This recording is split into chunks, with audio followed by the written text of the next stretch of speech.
Hello and welcome to my presentation about monorepos with Eonics and then the Angular side of things. I heard there are not a lot of front-end topics here, so thank you for joining, and let's get to it.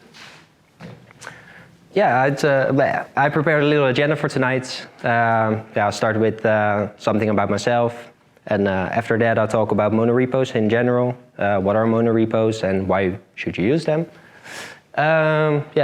With the theory still fresh in your mind, we'll start talking about Eonics and its features and what it can do for you. After that, when I'm done with Eonics, I'll talk about, or I'll give a little demo, but maybe we do that after the dinner. We'll see how much time we have. When we're done with the demo, I'll give a little recap, and then we can start with the workshop. Prepared a repository for you tonight, so you can experiment a little with Eonics. Who am I? I'm Chris Smits, an Angular front-end developer, and I've been a professional software engineer for 10 years now. 5 years active developing in Angular. And I did projects for Rijkswaterstaat, Backbase, and my current assignment is Evo Rechtspraak, all of which are Angular assignments. At Rijkswaterstaat, we did an application for tracking ships, with all its information, cargo, passengers, and a lot of live data. So we had to visualize that in an application that can be used within the ships. So that was really cool. It was nearly a cloud solution. We were migrating to it. It was an installable application that they really had to install on their computer within the ship because of connection issues that you have on the water. I'm a tech enthusiast with a love for making games in Unity. I've participated in 2 game jams and released 2 games on itch.io. And I really love reading about new technologies and play with them in my free time. Then I'll continue with the monorepos. And what is a monorepo? The mono part in monorepo stands for single. It means that it can be as small as a couple of applications that you have for a specific client, or it can be all your front-end applications within a single repository. There are a lot of misconceptions about monorepos, that they are monoliths. Monoliths tend to have a lot of code without any connection or dependency graph that you can display how things are working with each other. But this is different in a monorepo because the concept of a monorepo is distinct projects, so separate projects, and with well-defined relationships. So you can see what is using what and how are they connected to each other. So if you have a change, then the application or the tooling behind it can know, okay, you changed the button, how does that reflect within your whole set of applications or projects, because it can also be a library. Eonics is not the only tooling that is available now. You also have Bazel, for example. That's the Google implementation. They created their own monorepo tooling for a specific reason, and that is they have like 2 billion lines of code. Eonics, it does not provide enough tooling to handle that kind of code base. There's also Rush, that's a Microsoft equivalent of Bazel, and you can all use these as well. They're all open source and free to use. There are some more. Lerna and TurboRepo, that's a new one. It's written in Go, it's really fast, but if you want to make a change or an addition, you have to do that in Go as well. So it's not TypeScript as a backing language. Why would you want to choose a monorepo? First I'm going to explain the difference between a monorepo and a polyrepo. That's the opposite of a monorepo. In a polyrepo, it's all the applications that you create are living in a single or in its own repository, and they share a UI library in a separate repo as well. If you make a change to the library where all your UI components are, then you have to reflect that in every single repository, and you cannot do that in one go. And that's what a monorepo provides, is a way to refactor the change in a UI component through your whole application or through your whole sets of applications. And you can share code between front-end applications more easily. If you start on a project and you create a new project, then you really want to use all sorts of UI components, and they're directly available to you, and you can live on those libraries right out of the box without having to import or add a dependency to another library repository. Provides maximum visibility. What I said, if you check out the repository and you want to search for a specific piece of code, you can just do that within your IDE, and you can scan through all your projects, and you don't have to do that in a Git management platform like GitHub, for example. You can just do it right from IntelliJ or VS Code. And refactoring is a lot easier. If you change something in the UI component, then you can just run the tests. Wait a minute. You can just run the test for the change, and it will be changed throughout your set of applications. So it makes it a lot easier. I'm going to talk some facts about Eonics. It's created by a company called Narwhal. They released it in 2018, with some beta versions before that, but they released their version 1 in 2018. It's an opinionated approach to project structure and patterns, meaning that you get project structure out of the box. When you run this command, the npx create Eonics workspace, then you'll be guided through a set of questions, settings, and the outcome will be an opinionated project structure. And one of the questions you'll get at the start of that script is if you want to choose between package-based or integrated. And what it comes down to is how do you want to manage your dependencies. Package-based is for organizations that already have applications with different technologies, let's say React and Angular. And you want to start with Eonics, then you can choose package-based. And then every project you include in that monorepo will have its own dependency file. For example, the package.json in a TypeScript project. Meaning you can have several of different technologies within the same monorepo. This is recommended if you want to start a migration, but if you can start out clean, it's not the recommended way to start a monorepo in Eonics. To start a monorepo fresh, you can choose for integrated, meaning you will have a dependency file package.json at the root of your repository, and it determines what every project you add to the monorepo will have as dependencies. So let's say you have 10 applications and multiple libraries. They will all use the same Angular version you set in the package.json at the root level. So if you upgrade to, let's say, Angular 16 in May, then you will update it for every project in your monorepo.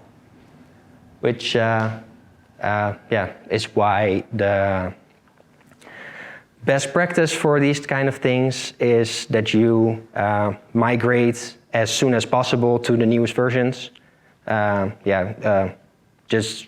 To avoid a big bang update with a lot of breaking changes and all those kind of things, all the nasty things. May I ask a question? Oh wait, before you do that, I forgot to say that questions after the presentation, please. So, okay, thank you. Yeah, it comes with a set of best practice packages, meaning you have Prettier for formatting, ESLint for code quality checks, Jest and Cypress for testing. And yeah, it configures them right out of the box. You get like configuration files for it, and you can start right away with these packages. You don't have to configure a thing. The project structure is you have an apps directory, and if you create an application, it will create a to-do application, for example, and it also creates a to-do end-to-end application next to it. These two are connected to each other. So the end-to-end directory holds all the Cypress end-to-end tests for you, and they are specific to that application. And you also have a really nice extension, Eonics console, for both VS Code and IntelliJ, which lets you create code, generate code, lots of boilerplate code, and set up popular NPM packages like Tailwind or RxJS or NGRX for state management. You can let it configure that for you, so that's really nice. Yeah, I'm going to talk about the Eonics features. I'll go by one. I'll start with tasks. Every project you create in an Eonics workspace gets a project JSON, and it holds a set of targets. As you can see, it has a build, serve, lint, and test, or extract internationalization. But let's focus on the test. You can run a single task, so for that target, and it means that you run the test target for the app, and the app is the app name. So it could be anything you inserted when creating the application. But for now, we use the app, and this will run the command just for that application. So it will test the app. But sometimes you want to run it for every project in your monorepo. Then you can use the run many command, and then you will specify a target as well, and it will run it for your whole monorepo. And you could do this for test, lint, and end-to-end when we talk about the to-dos dash end-to-end folder. It has a target for end-to-end tests, only in end-to-end projects. Well, everything I showed you now is not really that efficient. If you have like 100 applications and you have to run every test again and again, then yeah, you will have to get coffee for every line of test code you write. So yeah, that's not really efficient. So Eonics has a way to create a computation hash for you, and it means after running a target, it will create a hash for you. And this hash makes sure that you're not testing or if the project has not changed, it will not run the test again, but it will instead output the console output from the last successful test. And how does it do that? Well, it creates a computation hash from all the relevant source code files that were injected when you were testing, global configuration, dependency versions, runtime values, and CLI command flags. It will put that in a hash, and it will save it in the cache together with the console output. And if you run it again, as you can see at the bottom, it will say existing outputs match the cache, left as is. It will not run it again. So that is, if you change something and you run every project again, it will output this for most projects in your monorepo. Well, if you don't want the cache, you can also add a flag and it will skip the Eonics cache for you. And if you don't trust the cache anymore, you can also reset it back to 0 and then you'll start over. Well, there's a really cool thing in Eonics, and that's the dependency analysis tool.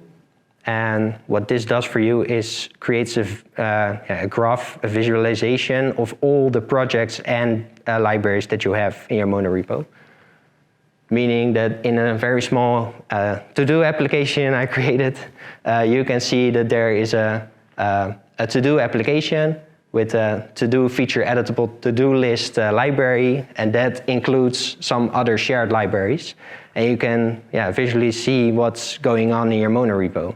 So, for example, if you have a lot of applications, a lot of libraries, that could be very handy to check what your change might impact. Or if you want to add something else, you can see how it might fit in your dependency graph. You can really focus on projects and its relationships, and you can group it by folder. But I'll show that in a live example. I could not make a screenshot of that very nice, so I'll show that later. You can also prevent chaos in your monorepo by introducing something called enforce module boundaries. And what it does is you have a configuration option tags, and you can assign a scope to it. So, for example, you have a shared library with all your UI components, and you have a core library with all your core libraries and utilities and some services that are pure. You might want to you scope them as shared and core. And what you can do is say, okay, the scope shared can only include libraries from scope shared, which means that you are preventing circular imports. And this could also mean that you can move a set of libraries away from your monorepo without having too many dependencies between them. You can restore chaos to more order in that way. And you can have rules. It could be an unlimited amount of rules. And you could also make scopes based on your needs. So there are no predefined scopes. You have to create them from scratch. And if you try to import something from outside your scope, then you get a nice ASLint error that says, no, we don't allow that. And you cannot build, test, or lint your project, so you have to fix that. So you have some way to protect against wrong imports. The last feature is the affected. The affected command allows you to only test, build, or lint, whatever, what you have changed. So it will compare your Git changes against, let's say, it takes the base as main, and it will check it against your current state. And if you make a change in the shared UI button, for example, then it will check with the dependency analysis tool which projects need to be tested. So if you have a very large application and you want to make such a change in a UI button, then it will check where is this UI button used, and it will only test those applications or those projects which been affected by the change. And you could do this for every target that you have in the projects. It's very useful for when the monorepo gets larger, because this way you can have really nice efficiency in your CI, for example. If you make a pull request and you have a small change, you don't want the CI to run all the projects, but just the projects that you changed. So you can save the planet a little. And if if you have files, for example, that come from a mock server or something, and you want those to reflect in the affected as well, you can, or you don't want them to be reflected in the affected, you can exclude them, either by adding them to the git ignore or the special Eonics ignore. That's like another file that will be checked when you run the affected.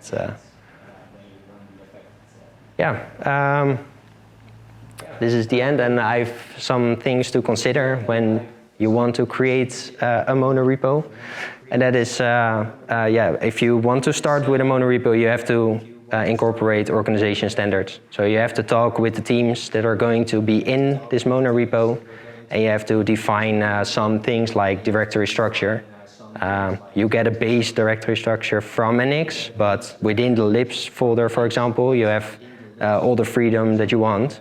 But yeah, we all know that that will lead to chaos if you just let other teams create libraries in places you don't want to. So yeah, it's really good to have that from the start. When you want to use Eonics or any other monorepo tooling, then you have to organization standards. Yeah, set boundaries from the start. That way to check if you're not importing from libraries you don't want to import. And that's also a good thing to do from the start. Yeah, you can check the Eonics website for some starter tips around this concept. Yeah, and have peace with limitations around access. Because everything is in a monorepo, that means you cannot block access to specific users. Because yeah, we cannot do that on file level within the Git management tools. So yeah, you can, GitHub has a tool, GitHub has a concept called code owners file, and you can add specific users or teams to pieces of code. So when you have a change, those teams will be automatically included as required code reviewers. So you can have some kind of yeah, code ownership within your monorepo. Yeah, use affected commands in large monorepos. Well, that's without saying, I guess. It's not a silver bullet, but nothing is. You really have to check what you want to accomplish and what do we have now. If you have lots of different technologies, even plain JavaScript or whatever, then it might not be the best solution. Or maybe you have like different languages next to TypeScript or something, and it might not be the best approach. But if you have all TypeScript projects, yeah, it might help with the code visibility and the way to yeah, simplify things. Yeah, and keep the dependencies up to date with the really easy Eonics migrations. They release migrations that yeah, reflect the latest Angular version, for example. And they also update the best practice packages that come with it. For example, Jest and Cypress. So yeah, this way you can yeah, avoid the Big Bang update. Yeah, that was the presentation. I hope there's enough time for the demo. Questions maybe first? First questions, yeah. I don't know if there's enough time, but... There is time. We are good on time, because I don't see food yet, so that means we're good on time. Okay. Maybe first some questions, or you want to do the demo first? Yeah, let's do some questions. You're sitting there a long time. So are there any questions? Up till now. Would you say that it's also necessary to have some rules with regards to merges and stuff like that? Because suppose that you've got a large organization and there's multiple teams working in the same group, then I can imagine that you get collisions or problems because of a single dependency management file rather quickly, right? Yeah. Yeah, that's a good thing to talk about. You have like different Git flows you can yeah, you can do within creating a project, and one of those is trunk based, and they say yeah, it's really the best way to incorporate in a monorepo. You really want to have changes as fast as possible within that main branch or development branch, how do you want to call it? To yeah, battle this, that you have like... Yeah, so basically trunk-based means you don't make any feature branches, you just...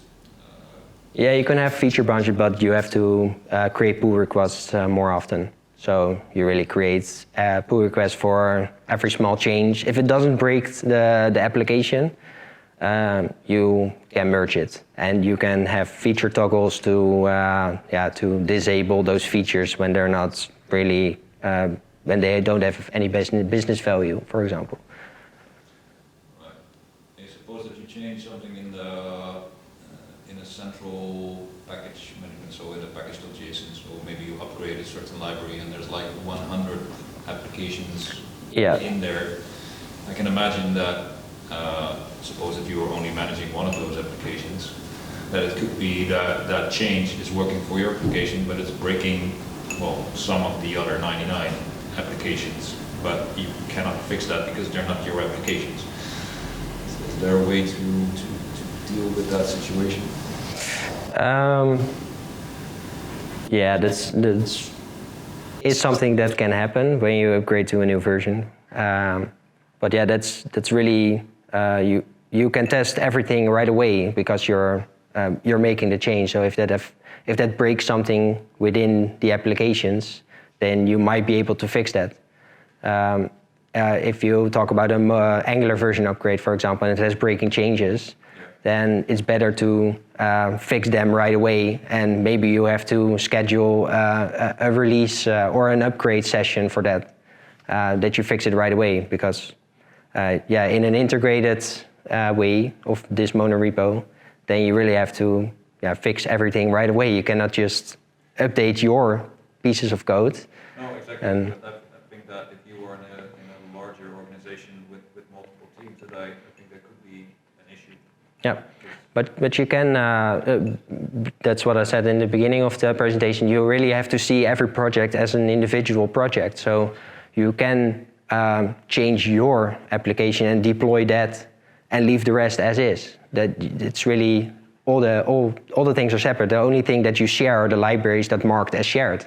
Yeah. So all the other applications, you can just leave them alone and let that team that owns it fix that for their team. So you basically want to have like the most used or generic dependencies. You want to put that in top level package.json, and for the rest of it, you want to have your own package.json. Is that not how it works? Well, that's really going to the package-based approach. So if you really want that, then you can go for the package-based approach. Then you have a dependency file for every project, and you can do changes more separately.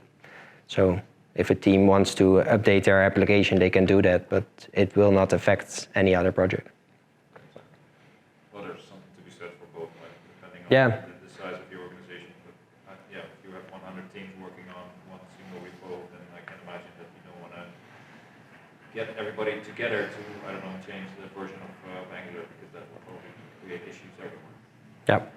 Yeah, especially when the change reflects in all the other libraries that you share between them, then you really have to fix that, because nothing else will work. If you pull the latest main, then your application will break. You're gonna make another change until you fix that. So, okay. Any other questions? Well, sort of continuing that, would it work best? Well, I guess it would work the easiest if all these apps in a project are all front-end interfaces, Angular-based things. Mm-hmm. But does it also mix very well with backend?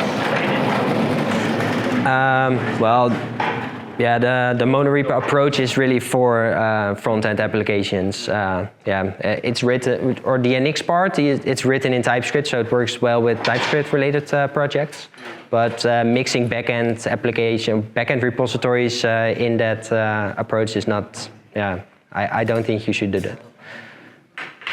Well, in some parts they share dependencies. We have a Nest.js. It's also TypeScript very similar, but also not similar in the ways when you run into an issue.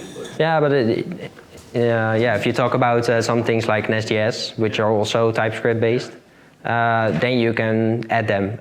The npx create Eonics workspace has an option. If you choose integrated, it has an option to create such a full stack application, a meta framework for you.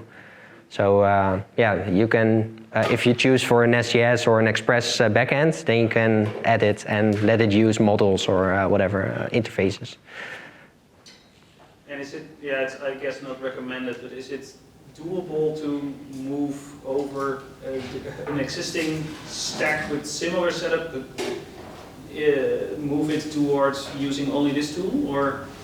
Yeah, if you choose the package-based approach, then you can just grab the project and add it to the Eonics workspace, and then we'll keep listening to its own dependency file and probably its own CI files, and you have to keep that as is, and then you can move towards more shared approach, so it uses the CI files from the root level, or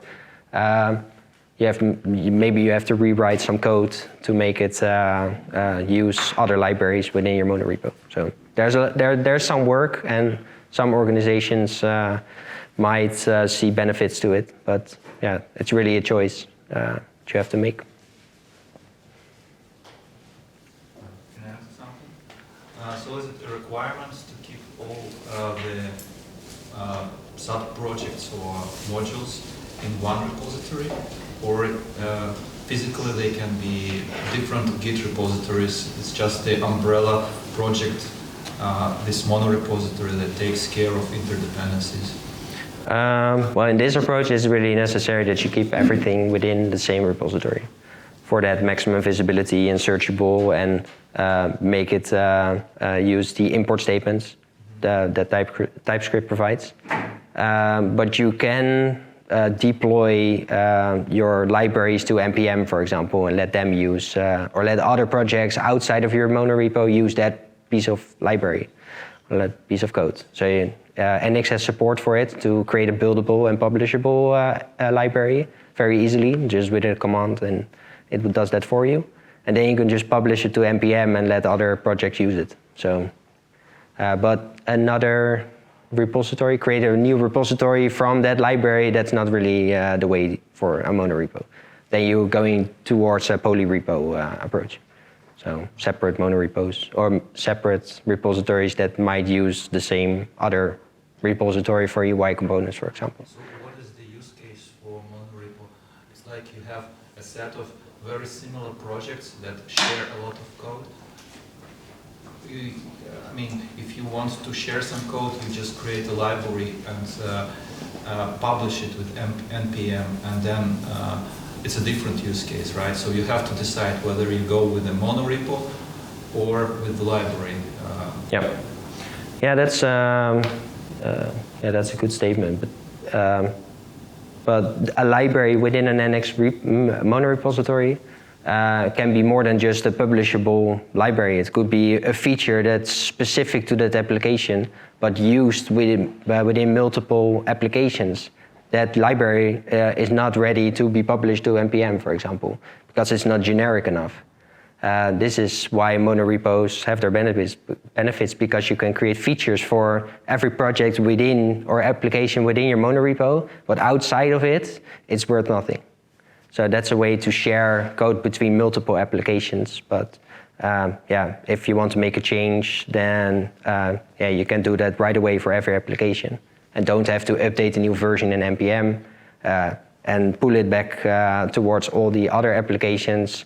And you might see version differences and all those kind of nasty things. So polyrepos are good, but they also have their drawbacks.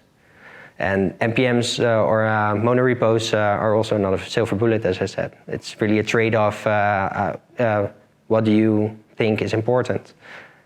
If you really like I want it published and I want to keep track of versions and let other teams decide if they want to use that or not, then you might want to go for a polyrepo approach and not a monorepo.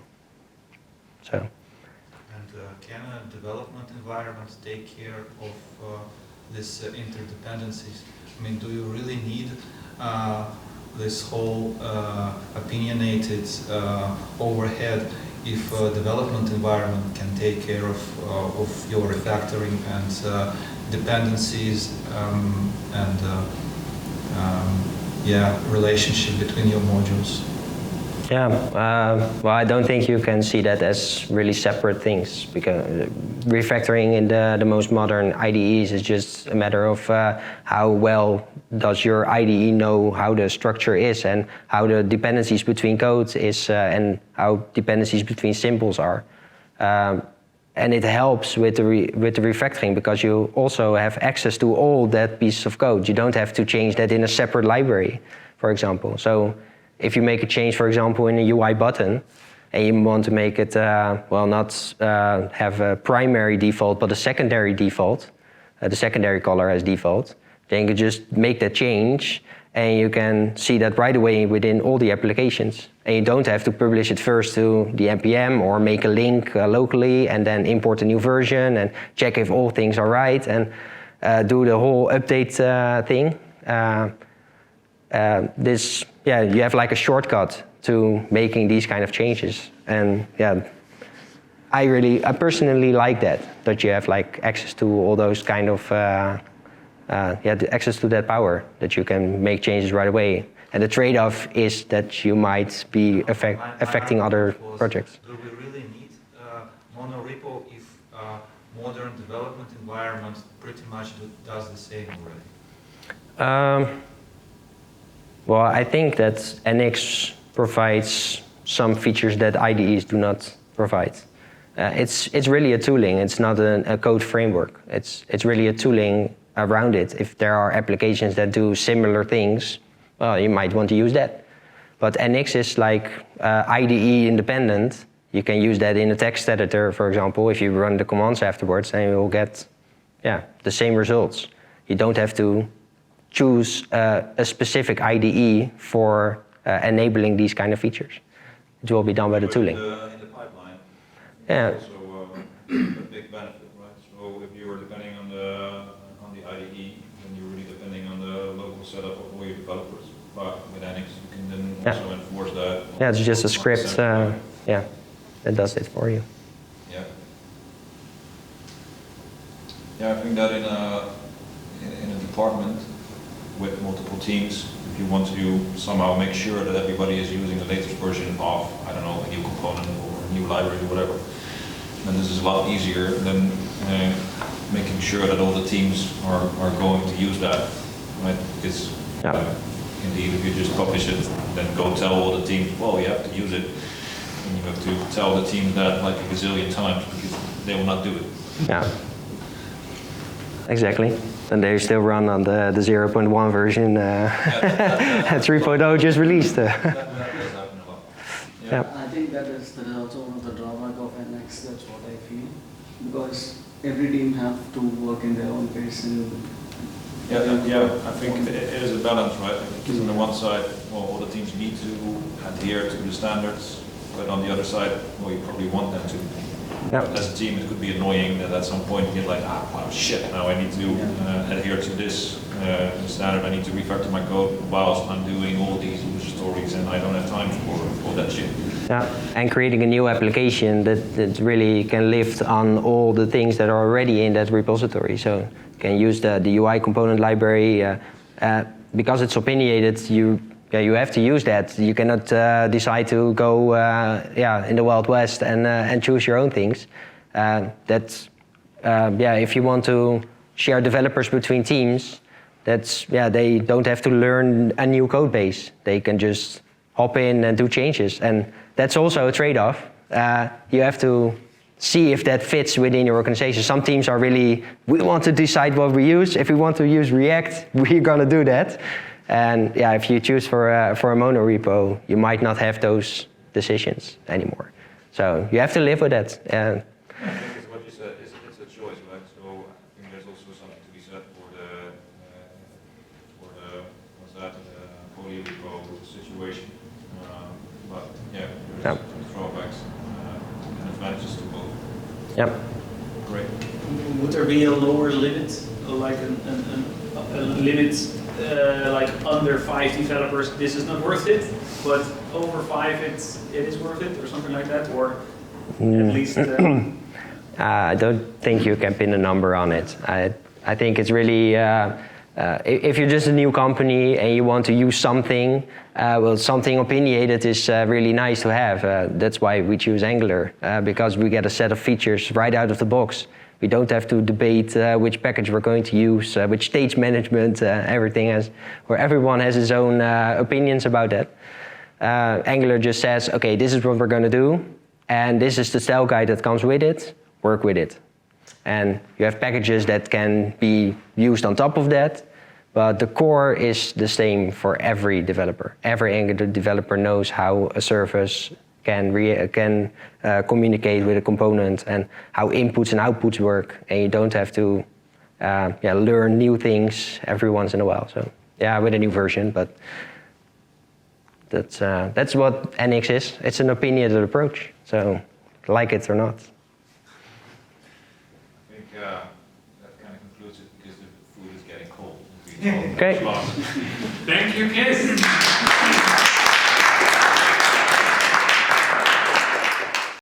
Yeah, I prepared a live demo. I'll guide you through the setup script, how you can create an Eonics workspace.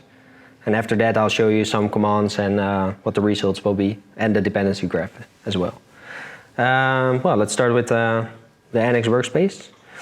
As I told you in the presentation, you get a question what your style will be. Well, this is the package-based or the integrated approach. For this demo, I'll show you the integrated, because that gives you the most options to choose from, because package-based will be empty. It will only ship with TypeScript and Webpack. And after that, it's up to you to import projects with their own dependency files. So there's nothing to choose, because every project has its own styling and dependencies. So integrated is much more, has more questions. As you can see, you can choose from different starter templates. You can just create an empty workspace for apps. This will be similar to the package-based, but with a dependency file at the root level. Simple TS TypeScript project. And after that, is much more interesting. So you can create a React application, a workspace with a single React or Angular. You can even choose Next.js, so a backend to start with. Or Nest, it has all the newest technologies to choose from. And after that, you can mix and match whatever you want. If you want the package-based. After that, if you choose the integrated, then it's just Angular or React. For this example, I'll choose an Angular. And then it will ask you the name of the repository. Well, let's say I want to create one for Eonics. The application name, let's say it's the Hacknight application. And we'll ask you what your style sheet format will be. Well, you can choose from 3. The most common is the SAS, SCSS. Some people like to use less or just plain CSS. Well, this is the part where Eonics Cloud will come into play. If you choose yes here, then you will have to sign up for an account and use their Eonics Cloud solution, which is paid. So I'll skip that. And after that, we're out of questions. So it will generate your workspace with an Angular application. But we're not going to wait for that. You can edit it yourself when you start the workshop, or just continue with this repository that I already created. So I have a Hacknight application created for this workshop, and if we want to test all the applications and libraries within our monorepo, we can just run this simple command. And it went a little fast, but you saw that it will run it for 3 projects at the same time. So there's parallelization within it. And you can, the default is 3, and you can up that to whatever your system can output. So go crazy on it, see if your system can keep up. And you can see that it tested for every project that I have in the repository for now.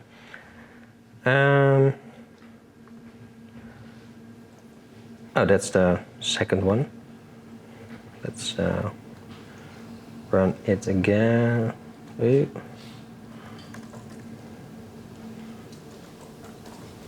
Sorry for that. If I run it again, you can see that it directly outputs the cached outputs of all those tests because I didn't change anything. So I run it again. So you can see it in action. It ran 6 projects instantly. Well, let's take a look at the dependency graph.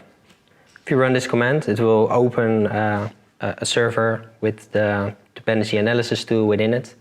It's a graphical tool that creates this fancy-looking dependency graph for you. And as I said in the presentation, you can also group this by folder. And then you can see more clearly how the structure is within your application. It does that for the libraries folder, not for the applications folder, because you normally do not nest applications within the apps folder. You keep them on the same level, as flat as possible. But for the libraries, you tend to create multiple directories that group specific libraries with the same goals to keep it organized. So you can see shared form has a checkbox and an input, and the shared UI has only a button. But there's also an API that is at the root of the shared directory, because there's only one API for this example. You can also toggle off some projects if you want to have a better view of what you really want to see. And that's about it for the dependency graph. Let's close this. And before we go to run this, I'm going to make a simple change. Here's the demo project to do. We can almost say that is done, but let's not do that. As you can see, the input for color has a default value of primary, but the customer says, well, I don't want it to be primary, I want it to be secondary.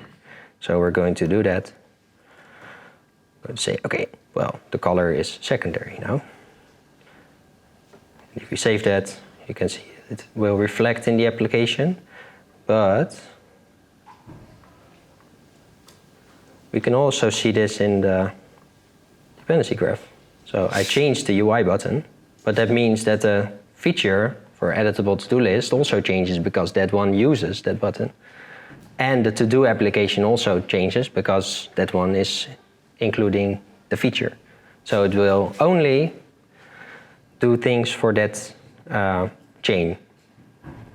And we can see that by running the next command, and that is I want to test what has been affected. And if we run that, we can see that it only ran the tests for the projects that were marked within the dependency graph. So you can see that it only ran for 3 projects instead of the 6 I did in the start of the demo. And you can already see that when you have many applications that will increase the performance and the CI runs and everything that comes with it. And it's not only for testing, it's also for linting and for end-to-end testing. End-to-end tests are always heavy, especially the Cypress tests, because you test to spin up Chromium in the background, and do some UI testing that always takes like a million years. So you really don't want to do that for every project over and over again. So this affected approach is really handy for that as well.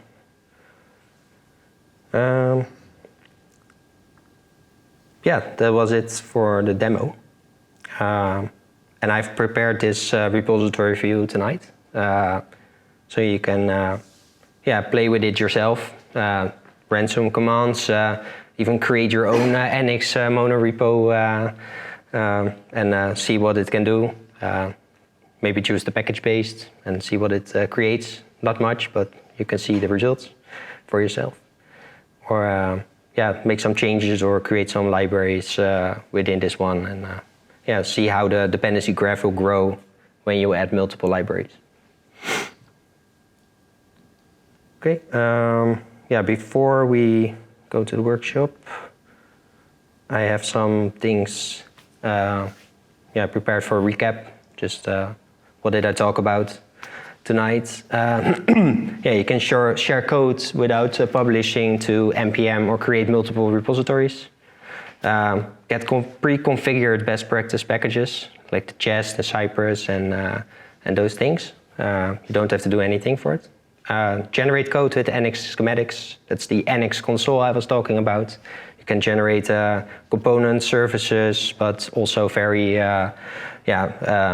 advanced things like a whole state machine, for example. You can create the reducers and the actions right from one command. It's really powerful. You really have to leverage the caching system in your CI/CD as well as the affected. It will speed up things, and you don't have to test or check or build everything when you create a pull request.